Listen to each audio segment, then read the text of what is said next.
I'm going to throw out there a bit of a conversation piece now because we don't really have video to back this up, but there is a story that came out today that caught my eye. There was a bit of a Shangri-La moment this morning. Shangri-La, they thought that National and Labor had come to consensus on superannuation, but a few hours later, stuff realised it wasn't the case. For a brief moment, it appeared the two major parties were about to achieve a kumbaya moment on superannuation. National's finance spokesperson, Nicola Willis, and Labor's finance spokesperson, Barbara Edmonds, were able to agree early on Thursday morning to have some quote-unquote discussions about the sustainability of New Zealand's current superannuation system. Talking about the viability of superannuation system naturally leads to an obvious question. Does the eligibility age of 65 years need to increase? Willis thinks it does. But Edmonds, on the phone to Stuff early on Thursday afternoon, said that was not a discussion she was having. She said it only been a few hours since her and Willis spoke together at a business event on Thursday afternoon, but she was surprised about the superannuation questions. Now, the start of the show, when I said, actually, both of them are right. I'll tell you why. Both of them, both National and Labor, are correct by their own ideology.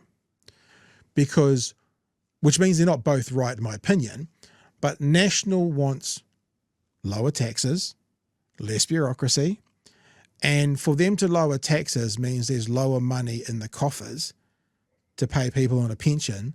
Therefore, they got to pay fewer people. Therefore, the age has got to go up. Mm-hmm. Labor wants more taxes, more funds, more revenue in the coffers, which means they've got more money to pay people superannuation. Therefore, the 65 can stay as it is. So both of them are actually correct via their own ideology. What we've always said here, Emily, is the one thing that's for sure is you can't not do something, meaning you either have to raise the age and leave the system as it is right now, or you need to get more revenue for it and not touch it at all. But you can't, for example, leave it as right now and not increase revenue for the superannuation because our population is aging. So that's why I kind of said at the start, they're both right via their ideologies. Got any thoughts?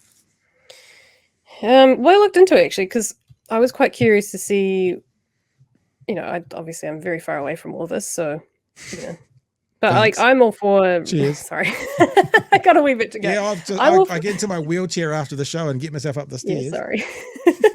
It's maybe more of a concern for you than it is for me right this second. But so I yes, people are living longer. It would be scary if my grandfather, for example, passed away at 72. There's not a lot of time in retirement. No. Nina died at 80. Still not a whole lot of time at retirement, but I mean, the population is obviously, aging, living longer pretty much. So sure, maybe raise the age a little bit, but it's hard to know when to do that because most of my living life, I've known that at 65, I'll retire. Is it going to be a big kick up if they raise it to 67? Like, am I the one that's getting affected by this? When does it, do you get affected by this? When does it come into effect? Well, not me, because as we've just discussed, I'm basically 93 years old already, so it's not going to be me, Emily, as you've just said, so thank you for that. Well, I mean, yeah. I remember it's a conversation politicians as well, right? Because they're at the right age where if they said it wrong, they're also going to get affected by this, and they don't want to that's a bit of a conflict of interest. Possibly, yeah. I remember a conversation that happened on the TVNZ 7 p.m. show. I don't think it was Holmes. It was one of those iterations of it. And the retirement commissioner was on with Winston Peters. Winston Peters has played this game very well to his own end, his whole political career. But the point that they made then is retirement age used to be 60, right? But that was also when life expectancy was about 73. Now retirement 65, life expectancy is 80. So you've actually got more time on that than you used to have. Within 10, 15, 20 years, life expectancy will be 82, 83, 84. So raising it by 2 years doesn't change that. That was the argument being made. And if they ever did it, which I'm sure, no, I'm not sure they will because, If the left votes, the left wins. We know there's people. And if they put in a different government, it has to be addressed one way. There has to be more revenue for an aging population. Bigger percentage of the population is going to be over 65, in 10 years from now than is right now. Or they need to raise it. And if they did raise it, they would just take 5 years, or who knows, maybe 10 years by going up a month a year or something like that to add 2 years onto it. So I don't know. I'm not ambivalent to the issues here. Well, I'm more ambivalent to the idea about, for example, Māori dying so much sooner than the general population. And is that fair? If their average life expectancy right now is 73 and retirement's at 65, whereas a European is average life expectancy is 80, they get 15 years. Statistically, Māori get 8. I'd be more interested in a conversation to see if we could figure out how to make that fair than worry too much about 65, 66, 67 for the general population. That would be what I'd be more into. Yeah. And then, like people see in the chat, it's, people who do physical labor throughout their life are also going to be disadvantaged by that too. They're going to have a lot more physical ailments at that age, probably even before that, probably in their late 50s. They'll be really strong, especially if their whole life. Like, if you're doing that kind of work in your 50s, your 40s and 50s, I'm almost 30 and I'm struggling with my back and things. And I sit at a desk all day. Imagine doing building work for your entire life and then getting to 65 and going, I can't do anything, can't enjoy my retirement, my body's fucked. Cool, great, thanks. Oh, and I can't earn enough on a pension, couldn't save enough. So I guess I'm stuck and couldn't buy a house, can't afford to pay food. Now I'm in poverty. You think about those people who are lower earners in general, they're more physically demanding jobs often, lifting, pulling, whatever, factory floors. Blue collar versus white collar work, right? Yeah. And so their bodies wear out more quickly, yet they have the same finishing time, retirement time as everybody else. I don't know if you could physically do it. It would probably be too impossible, but, why couldn't you tie into somebody's job to pay a proportionally amount? So let's say someone who is working on the roads, maybe they pay an extra percentage or two in there, but they get to retire at 60.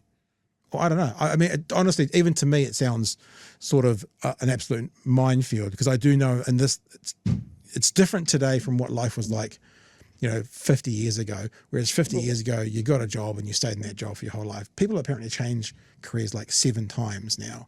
So that idea that I was just spitballing feels more problematic if you go from working at a call center to working on the road to working as a nanny. How would you do it? I don't know. But it is. It just seems like it would be a bit of a tax though, because you're basically taxing people throughout their life. So unless they're earning more, you're just taxing them more to retire earlier.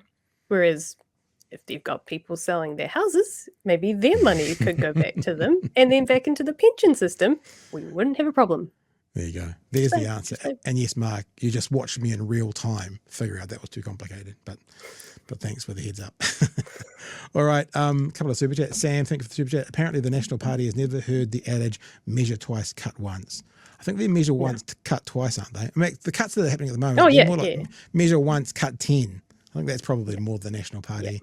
Cut everything that Labor achieved in the last 6 years. Great idea. JK, people live longer, but they can't work longer. I mean, they do say that thing like 60 is the new 50 and 50 is the new 40, and people are healthier and that kind of stuff. Now, it'd be interesting to know, any 65-year-olds out there, are you still working? Are you working by choice? Are you working by necessity? I can't, my mum was a touch typist. She was like a receptionist. Dad ran his own business and mum did some receptionist work. And when mum hit about 60, she went and got a job working in a doctor's office just because she wanted to. She wanted to, she could. Be interested to know if people out there are past retirement age. If you're past retirement age though, guys, Emily is not going to be able to interact with you because sorry. Doesn't work. There's a line and I'm below it, so I just don't, I would suspect most people who are 65, if they're in a career, they would be keeping on working by choice. Maybe if you're in like a more menial job that you didn't really, like that stupid adage that if you find something you love, you'll never work another day in your life. If you're in that kind of job, you probably just keep on going. Whereas if you're, just spinning widgets to make sure they're clean for a living down at the factory, 65, you're probably out the door. So it probably depends. And anyway. This kind of also goes into a narrative of the only work is paid work. The only work is paid work that is meaningful to the society is paid work. You're paying your taxes, goes into the system. There is so much more volunteer work you could do over the age of 60, 65 Yep. that is really important. Looking after the even older, your elderly, after retirement, you could help out in the nursing home. You could help with childcare, for example. You can help your kids or grandkids. There is more to life than paid work, and there are jobs that are, maybe they should be paid, probably they should be paid, but they are volunteer positions that cohort could be doing instead of working because they have to in, shops and retail and things like that. There's more important work to do after 65 than isn't just working in an office. I also think what you've just said is a really important thing for us to get a hold of, the value in other work that's done without pay to enable someone else to work. A parent?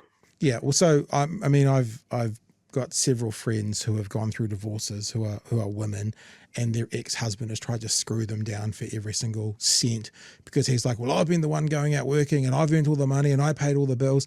And it's very simple. It's like the reason you were able to do that was that you guys chose together that your then wife would stay and look after the kids. So her staying and looking after the kids enabled you the freedom to go and work 60, 70 hours a week to earn all that money. And so without her doing that, technically with no, check at the end of the week, he couldn't have done that. And that's kind of what I think about when I think about free, not paid work, and how it still has a financially tangible benefit to community. So that is such a big conversation. There's a lot of stuff on social media. There's a couple of guys that I watch that talk about the mental load as well. Yep. Sort of the females take on a lot of the mental duties. And also, if you are the stay-at-home parent, most often it's the woman, but, stay-at-home parent, your job is 24/7 because your partner, when they come home after the 40-hour week, is going to maybe help out, but it might be that they're tired and things, and then they push it back onto the sole parent, the in-home parent, to keep doing the job, basically. So they may feel the one who's working, they come home and they still got a job to do. Whereas if you're the stay-at-home parent, your job is 24/7. You never get a break. And it's often, I've seen this in current relationships in my friend group and family, where that is still the case, that the stay-at-home parent is expected to do a lot of the childcare work. And yes, the working parent, it's tiring, obviously, going to work and things, but they're not pulling their weight. Who gets up in the middle of the night? The one that stays home, not the one who's working the next day, because that would disturb their work. And they are equally important, but the choice to have a child, which I would say these days is a choice, that is something that you have to understand, especially in those 1 to 5, 0 to 5. That is something that you've got to balance. It will be tricky. It's hard work, but that's what you signed up for. Yep, 100%. And I think I've seen it as well. Lots of, especially female friends, having to not work with them, not patronizing them, but having to basically make sure they were clear that when you're speaking to a lawyer, the lawyer's going to say to you, you enabled him to go out and work. So you've done half the work for the house that you guys are now separating, because without your job, he didn't have a job. Your job looking after the kids. Or I've actually seen it the other way around as well. Funnily enough, when I saw it the other way around and she was out working, he was looking after the kids, they were really comfortable. It's like, it seems to be men in power or men in paid, that's their kind of identity, fought, my experience, they fought a lot more than women who are in the more paid position, and the dad was doing more with the kids. That seemed to go much more smoothly through a divorce. Maybe I it's wonder anecdotal. I wonder if that's a bit of biology as well. I think, mothers are maternal. That's kind of a biological thing as well. So they'll probably pick up a lot of the work when they come home to help out. Don't want to generalize, don't want to stereotype, but typically what I've seen is that men struggle with a lot of those maternal tasks, or even just the mental load, like I say, making sure you're not just helping the child, but you're also doing the groceries and the cleanup and all of this stuff that if you don't get it done, it just piles up and it's harder to get done.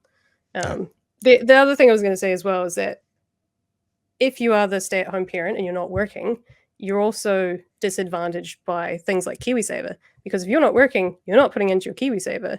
And KiwiSavers, as far as I understand, are individual. So your partner is putting in money to their KiwiSaver, but if you split, does their half of the KiwiSaver come back to you? Yeah. Like, how is their asset split? So Yeah, it does. It does. Oh, it does. Oh, that's good. Yeah. Good. So speaking from the experience of, people who, the older you get, Emily, the more people you'll know who are divorced, is that one of the things in a divorce settlement is they look at the person's KiwiSavers for that exact reason. So yeah.